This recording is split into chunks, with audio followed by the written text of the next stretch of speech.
जब से bomb blast हुआ है तब से एक चीज बड़ी अजीब हो रही है कि लोग एजुकेशन पर ही सवाल उठा रहे हैं कि देखो एक पढ़ा लिखा आदमी भी आतंकवादी हो सकता है, एजुकेशन से रेडिकलाइजेशन को कम नहीं किया जा सकता है, एजुकेशन तो बेकार है, इससे अच्छे तो अनपढ़ लोग हैं। क्योंकि जो लोग ऐसी बात कर रहे हैं वो खुद एक प्रोपेगेंडा चला रहे हैं और वो आपको बहका रहे हैं, क्योंकि वो सिक्के का एक पहलू आपको बता रहे हैं दूसरा नहीं। लेकिन मैं बहुत बारीकी से आपको समझाऊंगा कि कैसे एजुकेशन हर चीज का इलाज है, यहाँ तक कि आतंकवाद का भी। मैं शुरुआत करूंगा ये स्वीकार करने से कि हाँ, ये बात सही है कि दुनिया में से कई मामले हुए हैं जहाँ पर एजुकेटेड, स्किल्ड और हाई पेड जॉब वाले लोग भी रेडिकलाइज्ड हुए हैं। लेकिन इसका मतलब ये नहीं है कि एजुकेशन रेडिकलाइजेशन को बढ़ाती है और एजुकेशन बेकार है, क्योंकि एजुकेशन सिर्फ आपको नॉलेज देती है, विचार और व्यवहार नहीं। विचार और व्यवहार आपके आसपास के माहौल, घर, समाज, राजनीति, इंटरनेट और आपके नैरेटिव से बनते हैं। इन सब चीजों को अच्छे से समझने के लिए पहले आपको ये समझना होगा कि रेडिकलाइजेशन क्यों होता है। साइकोलॉजिकल स्टडीज कहती हैं कि रेडिकलाइजेशन के 5 बड़े कारण होते हैं। पहला है आइडेंटिटी क्राइसिस, यानी मैं कौन हूं और मेरा समाज मुझे समझता नहीं।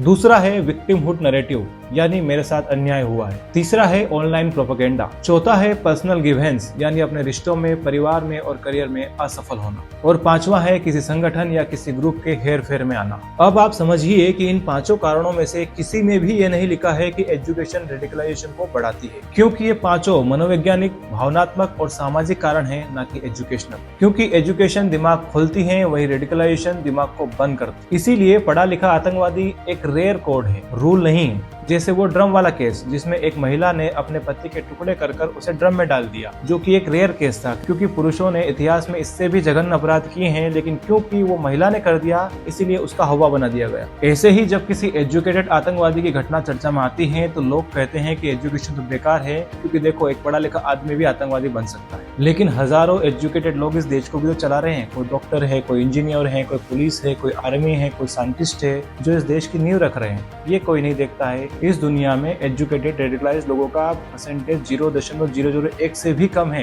लेकिन क्योंकि ऐसी घटना हो गई इसलिए लोगों ने हवा बना दिया। आप ही सोचिए कि अगर कोई आदमी 6 महीने तक एक ही नैरेटिव को कंज्यूम कर रहा है तो उसका दिमाग भी ऐसा ही हो जाएगा। उसका दिमाग उसी शेप में काम करने लग जाएगा जिस नैरेटिव में उसे समझाया गया है, क्योंकि हमारा दिमाग उसी तरह काम करता है, हमारा दिमाग उसी तरह फंक्शन किया गया है। इसीलिए यहाँ पर एजुकेशन को ब्लेम करने से कुछ नहीं होने वाला है, क्योंकि एजुकेशन नहीं, गलत नैरेटिव दिमाग खराब करता है। इसीलिए समाज में शिक्षा के साथ साथ balance thinking, awareness, critical thinking, open debate की जरूरत है।